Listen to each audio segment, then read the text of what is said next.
Hey team, welcome back to another episode of the Student Paramedic Podcast.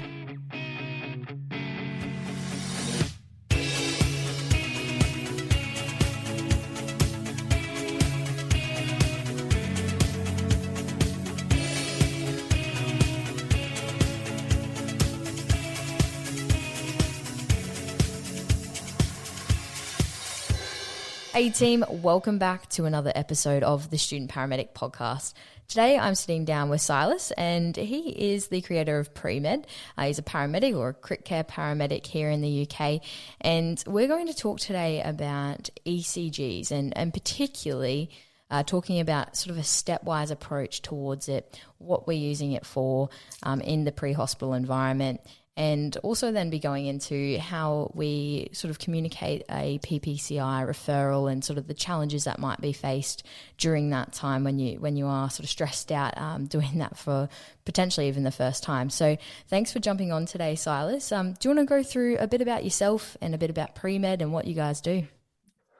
Yeah, thanks for having me. Good to be on. So as you said, my name's Silas. I'm a critical care HEMS paramedic currently. So I've been qualified just around 8 years. Spent a bit of time as a paramedic, was a team leader for a while. Then I did a postgrad in critical care. Worked on the road as a critical care paramedic, which is my main job. But I'm currently seconded to my local air ambulance, which is Kent, Surrey, Sussex Air Ambulance, if people feel like donating money. So I'm there for 2 years as a HEMS paramedic. And alongside that, as you said, I kind of founded PREMED, which is a company, stands for Prehospital Resuscitation and Emergency Medicine Education. And initially we started with face-to-face courses, and then COVID happened and everything had to change, of course.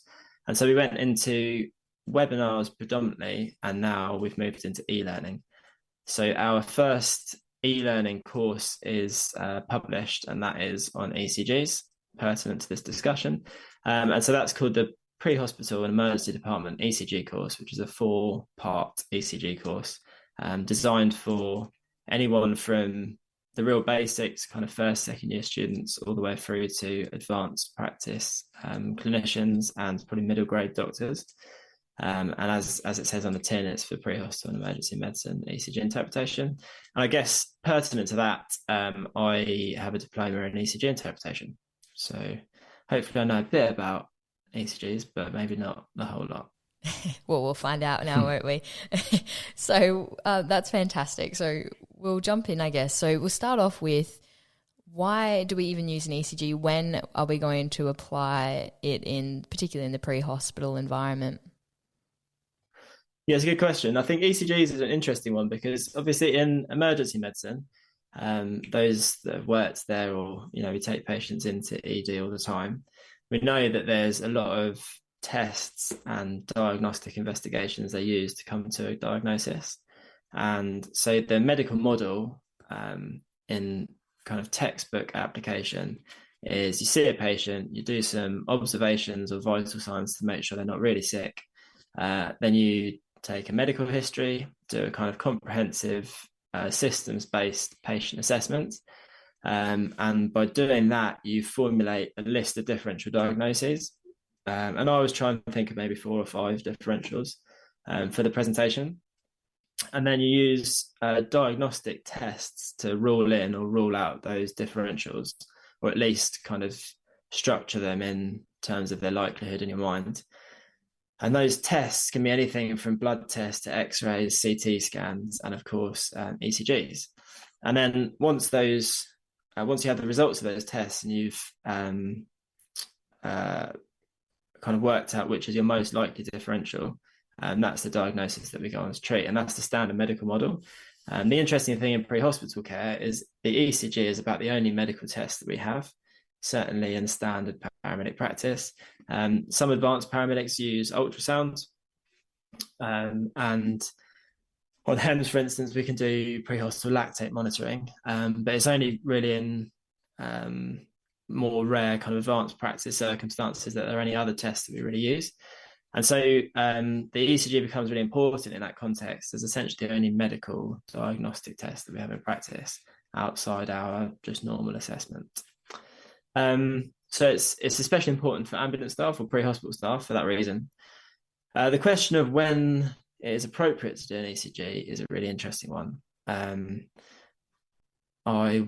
me throw that back to you and ask not when you think necessarily you should do one, but when do you think it's normally done in practice? As in, when do I think other people doing it, or just as personal, when would I do it? Yeah, maybe a bit of both. Just your experience of when an ECG is normally done Yeah, in so in the patient presentation. At what point? at what point? So I know, well, I guess obviously you've got chest pain, so within the first 10 minutes you're wanting to get that ECG on.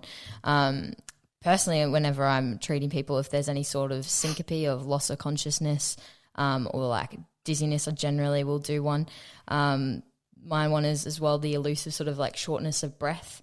Generally, if there's no sort of clinical reasoning for them to be short of breath, they don't have a chest infection or something that is really obvious, generally we'll do a 12-lead ECG. Any sort of particular toxicology or overdose that may impact cardiac function, any electrolyte imbalances, so particularly like your renal patients, and obviously, the main one being that chest pain, particularly it either being myocardial ischemia or potentially even that PE, trying to differentiate, is this pleuritic or cardiac? Yeah, so that's good. And that's a really interesting way that you've expressed that, because ultimately it says two things. One thing is that most patients get an ECG, and that's sort of the first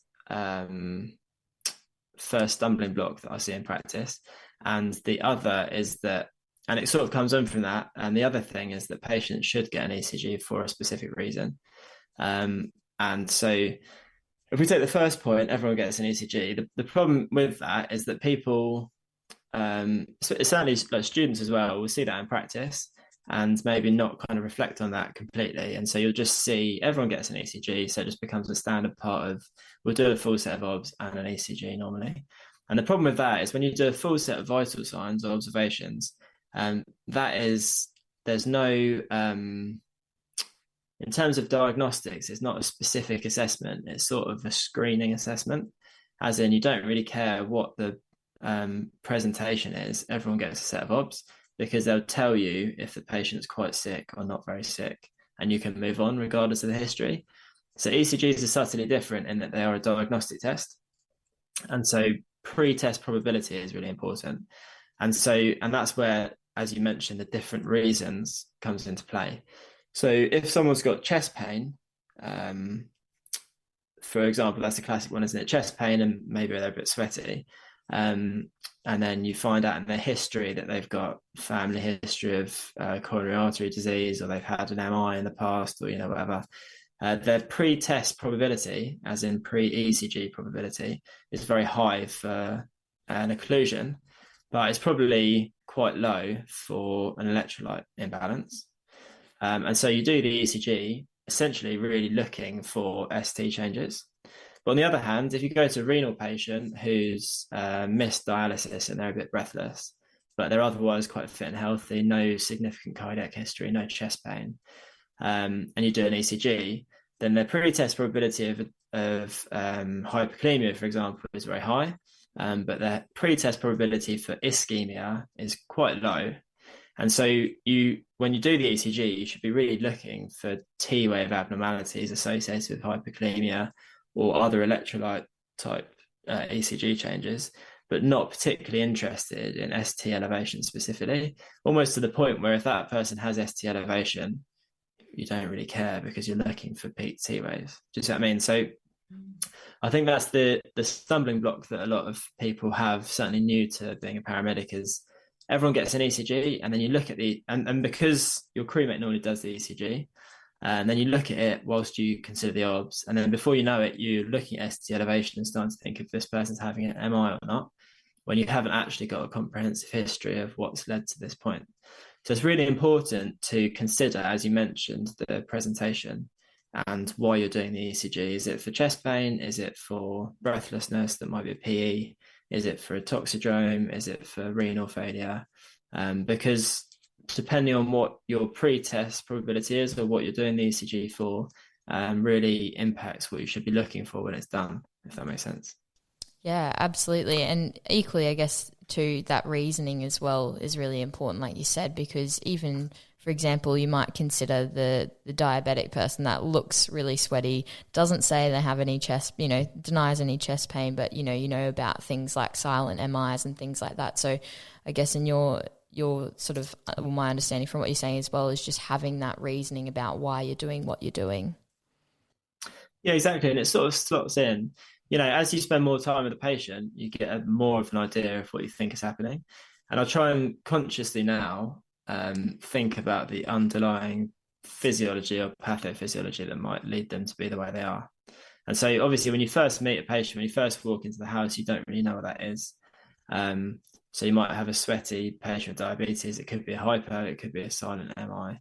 But as you do the observations and do an assessment, and maybe they're not very confused, but their blood pressure is a bit low, which doesn't really sound very hypo-y, and so you start to understand a bit more about what's going on. And as you're starting to formulate that differential is when the ECG should really come in to give you a relatively hard yes or no in one direction. And before I forget, the other thing you mentioned that's important is the ECG in the first 10 minutes thing. So that is the only, I guess, my approach is that if we apply the medical model properly, what we should do is we should walk into a patient's house, introduce ourselves, do a set of obs to make sure they're not really sick and don't need immediate resuscitation. Then we should ask them for medical history. Then we should do a hands-on patient assessment. And then we should do an ECG. So the caveat to that is that the 10-minute thing, as you said, is the European Society of Cardiology recommend that patients with myocardial ischemia get an ECG within 10 minutes of seeing a healthcare professional. And so what that says to me is not that you should prioritize ECG over the other stuff. It just means you've got a bit of a deadline in terms of getting the other stuff done. But that's the recommendation for patients with ischemia, not necessarily the recommendation for patients with toxidromes or whatever else, although obviously it's sensible to apply that. So I think in practice, yes, try and get the ECG on in the first 10 minutes, but don't let that overtake introductions, getting a rapport, doing the hands-on assessment and everything else, because otherwise you can sort of lead yourself down a bit of a rabbit hole, maybe in the wrong direction. Yeah, absolutely. That makes a lot of sense. And I guess now that we know, when to do the ECG, how to incorporate it into our clinical assessment, I guess now we can go into the sort of the basics of the ECG. And I guess we can start off with, what does the ECG show us in terms of when we're interpreting it? When we're trying to break down that ECG, like what are we looking at? What's the underlying physiology of our PQRST, waveform that we are seeing? Yeah, and so I know we've mentioned it already, but we've got an e-learning course, and the first module of this e-learning course is literally all about this. So it goes in much more in depth if people want to look at it. But essentially, I think the important thing to remember in this context is that the ECG is a purely electrical test, and if most of the time in ambulance practice or paramedic practice, certainly, what people are looking for is ischemia, which is not purely, but it is a plumbing problem essentially. And so immediately, we're not looking at the problem with an ECG. We're looking at a surrogate marker of a plumbing problem. It's similar to if you have a problem with your plumbing in your house and that causes an issue with the boiler, all we really do is looking at the boiler and trying to work out which radiator is broken in the house. And for that reason, it's not completely accurate. And so changes might be different with certain people, and some people might just not have changes at all, despite quite a significant plumbing problem. But in terms of what we're looking at then, so the basic cardiac function is, so you have your myocardium, which is the muscle of the heart. And as with any cells in the body, or muscle cells in the body, they need an electrical stimulus to contract. And the same can be said of the myocardium. To create that electrical stimulus, the cells need to create energy in the form of ATP, and to create ATP, they need oxygen as a vital component in that process.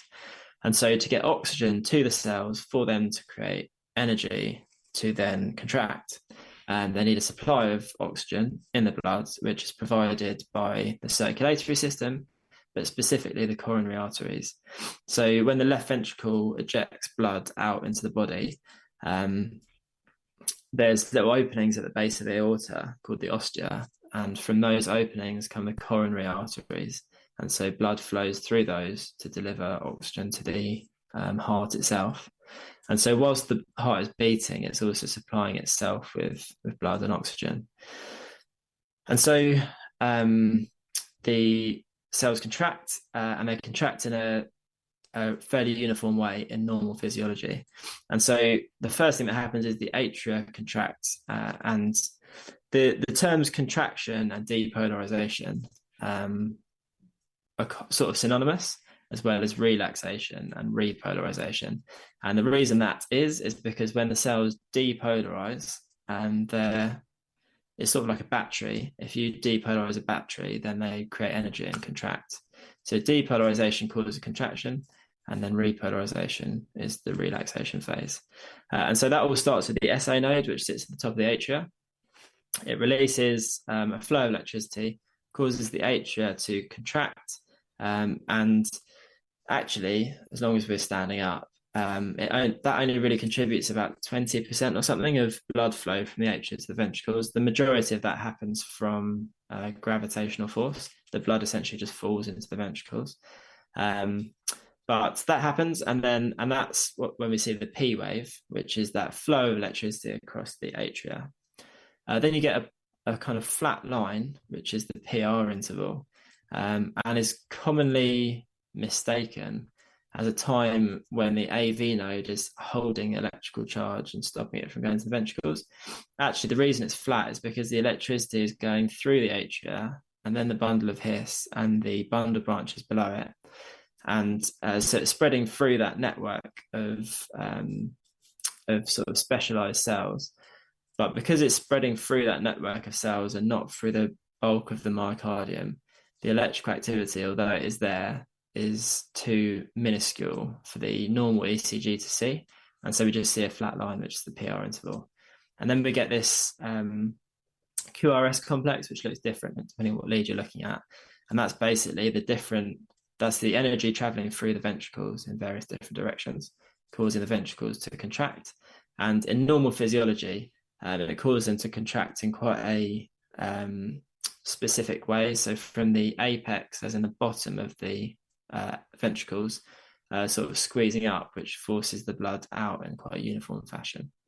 And that's the QRS complex. And then the last thing we see is the T wave, which is the ventricles repolarizing and resetting for the next contraction. Fantastic. I think that's one of the best, and most simple explanations. It's fantastic.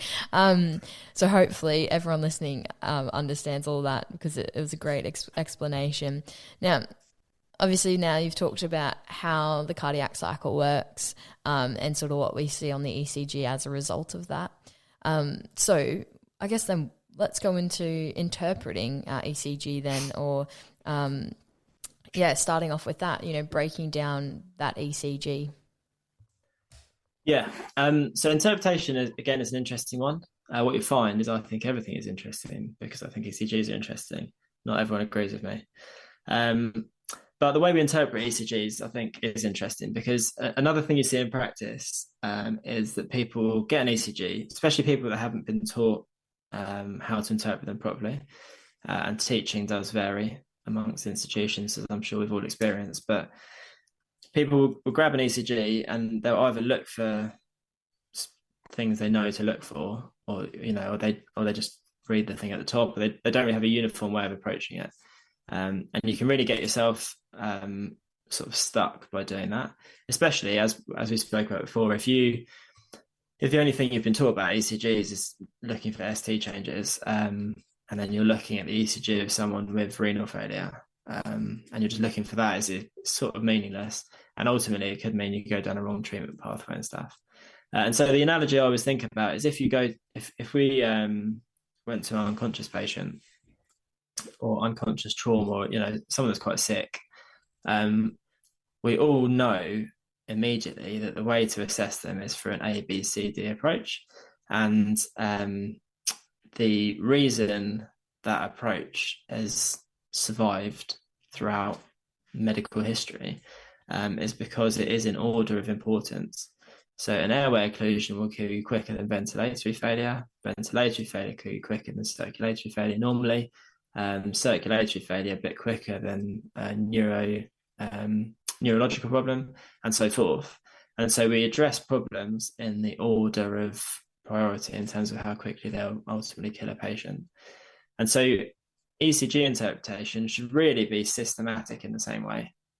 And so, again, another plug, we at PREMED, we've developed an ECG interpretation card, which is based on a structured assessment, which is it's a bit more in depth, but essentially rate, rhythm, intervals, axis, hypertrophic changes, and then infarct. And that's because, and so here's a question that should highlight it quite well. If a patient has an MI and they have a cardiac arrest, what is the thing that put them in cardiac arrest? Well, the lack of blood flow, hence, then obviously no oxygen, heart stops, all that sort of stuff. Yeah, and what causes the lack of blood flow? Because obviously the heart's dying, so it then is unable to contract as it should do. Yes, correct. So the problem is either a rate or a rhythm problem normally. So a rate problem might be that they're going to VT, and then the reason they go into cardiac arrest is because they're so tachycardic that the heart can't refill during its relaxation phase. And then if it's not full, it's got nothing to pump out. And so no blood goes into the coronary arteries and none to the brain. And then you go into cardiac arrest. If they go into VF, similar sort of problem. It's just not ejecting blood because there's no organized contraction. And even something like PEA or asystole, the rate has stopped pumping, and so the rate stopped. So ultimately, what kills people from an MI is not ischemia, which is the last thing to look for. It is a rate or rhythm problem. And so if you go to a patient that's got some chest pain and they're sweaty and they look really sick, the first thing to look for in the ECG is not ST changes, because there's no point, it doesn't matter at the point someone needs resuscitating in front of you. If they're really hypotensive and they need intervention, the thing to look for immediately is rates or rhythm changes, which is why it's first in terms of a systematic approach. So if they're really bradycardic to the point they're passing out, they need atropine and or pacing or adrenaline or something to stabilize them enough to get them to pPCI to deal with the ischemic problem. Similarly, if they are too tachycardic and they're not getting enough time in relaxation phase to refill, and therefore they're shocked for that reason, they might need cardioversion or some sort of intervention to stabilize them so they're safe to take to pPCI. Because ultimately, the MI itself, the cardiac ischemia, doesn't lead people to die outside of the context of rate and rhythm problems. All it leads to, what it leads to is progressively worsening heart failure, which leads to a really poor quality of life if it gets really bad. But actually only about 5% of MIs have a sudden cardiac arrhythmia. So the thing to look for then in terms of your systematic approach is first rate, rhythm, because they're the most important things. And then we look at intervals, because if the patient's bradycardic and they don't need immediate intervention, you can start to look at why they're bradycardic. And the intervals will tell you that, whether it's a block or a sinus bradycardia or whatever kind of bradycardia. And that can tell you a bit more about what interventions they need, as well as get a bit of a better understanding of what's causing it. So a bit of a diagnostic thing. And then from intervals, so rate rhythm intervals, axis becomes important. And so if they've got a normal axis, fine. If they've got a left axis or a right axis deviation, it can tell you a bit about blocks or hypertrophic changes. So if they've got left ventricular hypertrophy, for example, they might have a left axis deviation and really tall complexes, so really high amplitudes.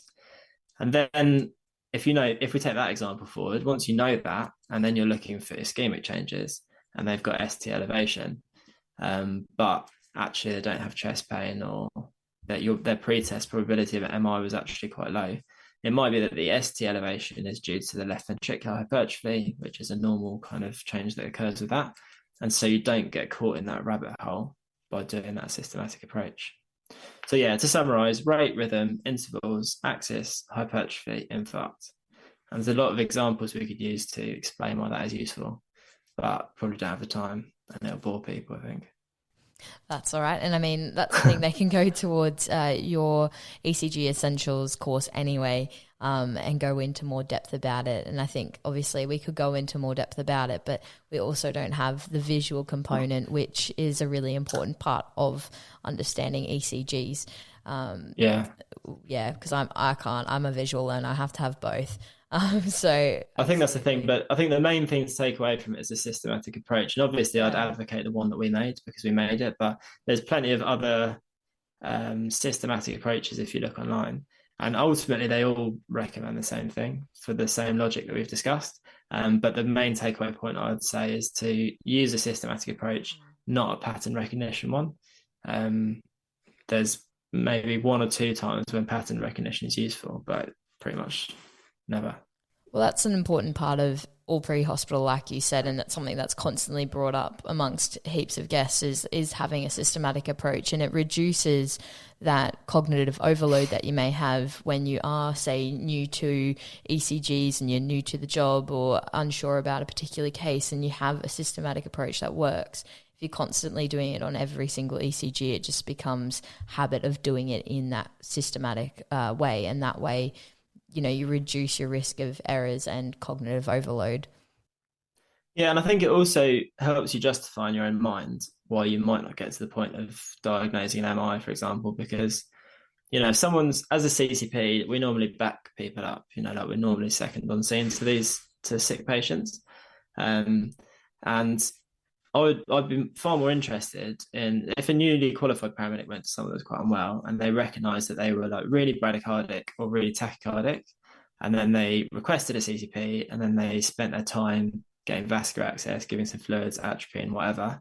And I got there and they hadn't realised the patient was bradycardic because they're having a massive MI. I'd much rather that way around than they're diagnosed an inferior STEMI and the patient was flat out on the floor. Because ultimately, as I said before, the cause of that bradycardia doesn't really matter in the moment. You have to resuscitate the patient to the point they're perfusing their brain and so they're safe. And then you can diagnose the problem and take them to the right place. But there's no point turning up to pPCI with an unconscious patient who's not perfusing their brain, because it's not optimizing that patient's outcome. And so it prioritizes that. And as I say, it kind of hopefully helps you justify in your head why a CCP might turn up and say, oh, they're having an MI. And you're like, oh, I didn't really realize that at the time, because you're prioritizing stuff appropriately. Yeah, absolutely. So heading into now, so we've had the basic sort of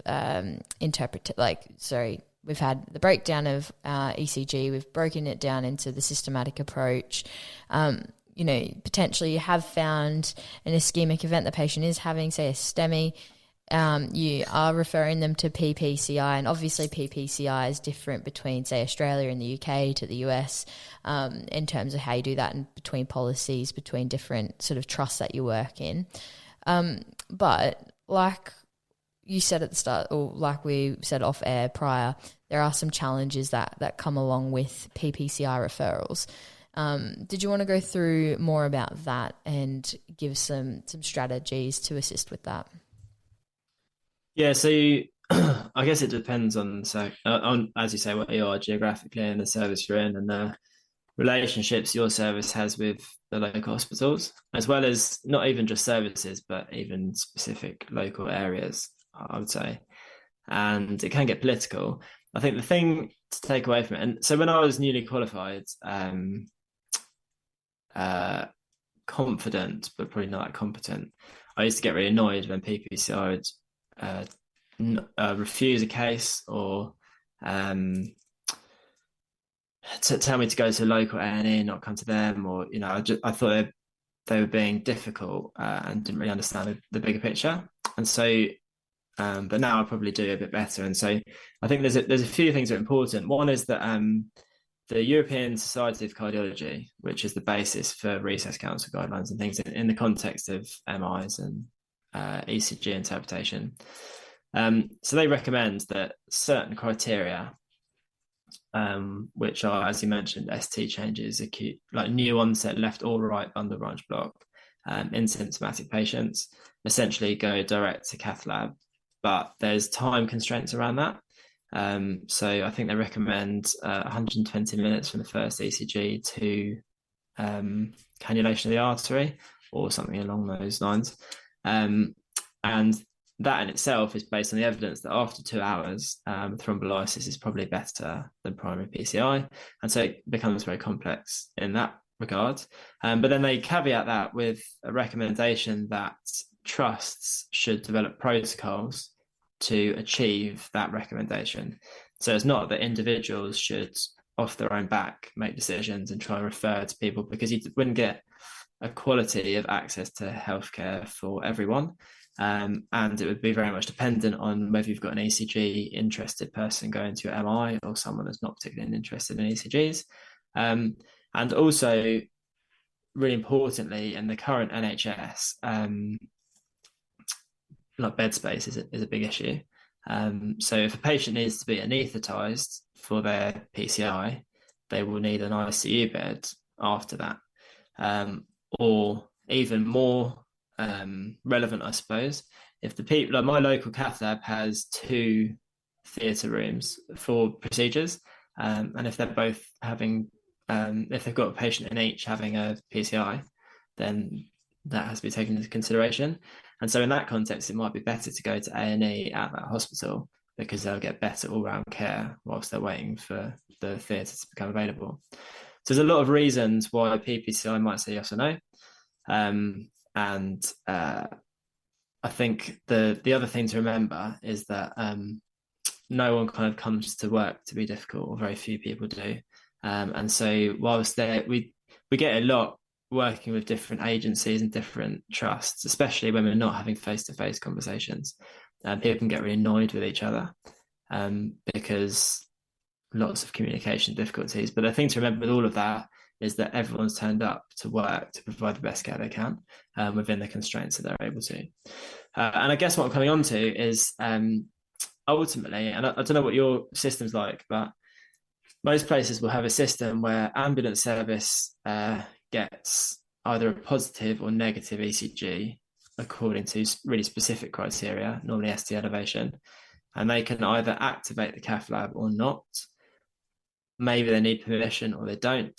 And so there's these specific steps that you go through to take a patient straight to pPCI. The complication is when they meet all of the ambulance service criteria and then the consultant says no on the phone, or they don't meet all the criteria, but you actually think they're having a MI regardless, and then you try and sell it to the consultant separately. And so, unfortunately, when people write protocols and guidelines, I'm sure they anticipate that, but it's not written into the guidelines that these things happen. They're generally a binary process. But as we know in reality, there's no such thing as binary in medicine, really. And so there's always these grey areas. And so I guess I don't know what you want to go into. We can go into specific issues, but I think my main takeaway is that you want to follow that protocol, but with a couple of caveats. One is that if they say no, I would say the approach there is to politely ask why not, because ultimately you're still advocating for the patient. So a flat no is probably not appropriate to accept if they've met all of the criteria for that referral. But if you ask for a reason and it's a justifiable one, then you can document that and take them to the next best place. And similarly, or on the other side, I suppose, if the patient doesn't meet all of that criteria in the guideline, but you still think they're having an MI, again, to advocate for that patient, you can probably try and sell that person, in inverted commas, to the pPCI centre. And again, that would follow the same process in most places. You just have to be very aware that you're kind of outside of your trust guidelines. And so careful documentation of that conversation and reasoning on both sides is important, I think. Yeah, absolutely. And that's a great, I think, summation, because obviously things are done differently between trusts and between countries. So I think having that in the back of your mind when going to these patients and making those referrals is really important. Now, I didn't want today's episode to be overloaded with too much information, because obviously EKGs or ECGs, wherever you are in the world, can be challenging to understand, and didn't want to make this too overwhelming. But I think that's a great sort of introduction to ECGs and understanding those, systematic approach to interpreting the ECG. And then also some of the challenges you may face and what to do in sort of in a pPCI referral. But before we finalise on anything, is there anything you want to go through that you think we've missed that's really important when it comes to EKGs or ECGs, and also just your assessment with them in general? I think we discussed most things, haven't we? So when to do them, systematic approach. Yeah, I think, I don't know, the thing that we discussed is that some people are interested in them, some aren't, and so that's absolutely fine. What I'd say is, if for most people, actually, especially students, having some sort of written checklist. So as I said, we've made a thing, but I'm not necessarily saying you should definitely go and buy ours. There's plenty of things online, and there's a lot of free resources as well. So even if you make your own sort of pocket card and it has a systematic approach, then trying to apply that to every ECG and come up with a diagnosis is useful. Whether that's in practice with a patient who's hemodynamically stable and you have the time to do that, or whether you take a patient to hospital because they're a bit sick and then you keep the ECG and you review it after the case, for example. It's really useful to just consistently apply that systematic approach, because as you said before, the more you do it, the more you kind of do it automatically, and the more you'll gain from it. And I think coupled with that, it's patient follow-up is really important, and it's a whole can of worms to go into in any real detail because of various trust legal processes and sharing of data. But ultimately, if you don't close the loop on what's happening with the patient, you basically never know if you're wrong or right. And so the best way, the most legal way to get patient follow-up is just go and ask the patient yourself. And ECGs, obviously a cardiac arrest or brain injury or something, that's difficult. But ECGs, most of the time, patients stay conscious throughout their patient journey, their hospital journey. And so I find that's a useful thing to try and build into your practice. If you regularly go back to the same emergency department, then once you've handed the patient over in the middle of the day, maybe go and find the patient you brought in earlier and ask them if they wouldn't mind telling you a bit about what's happened, or if they would consent to you chatting to the nurses or doctors about their blood tests and stuff. And that can really help close the loop on if you thought it was hyperkalemia and it turns out it was, that's useful learning. If it turns out it was something else, that can trigger a conversation with the doctor or the nurse that's treating them, and you can get a lot of learning from that. But if you don't close the loop, you can end up in a bit of an echo chamber where you think you're really good at recognizing ST elevation, but actually your hit rate is really poor. So I think that's important. Just to finalise on where can people find out more about yourself, PREMED, and the courses you do? Yes, so our website is www.prem-ed.com, and on there is all our e-learning is on that website. You can access our webinars through a link on the website as well. And across the top, there's a tab for our shop page as well. And so we've got that ECG interpretation card, and then a few other kind of prompt cards and things that are relevant to ambulance stuff. So check it out. And as I said to you before, there's a discount code for all your listeners, which is TSPP23.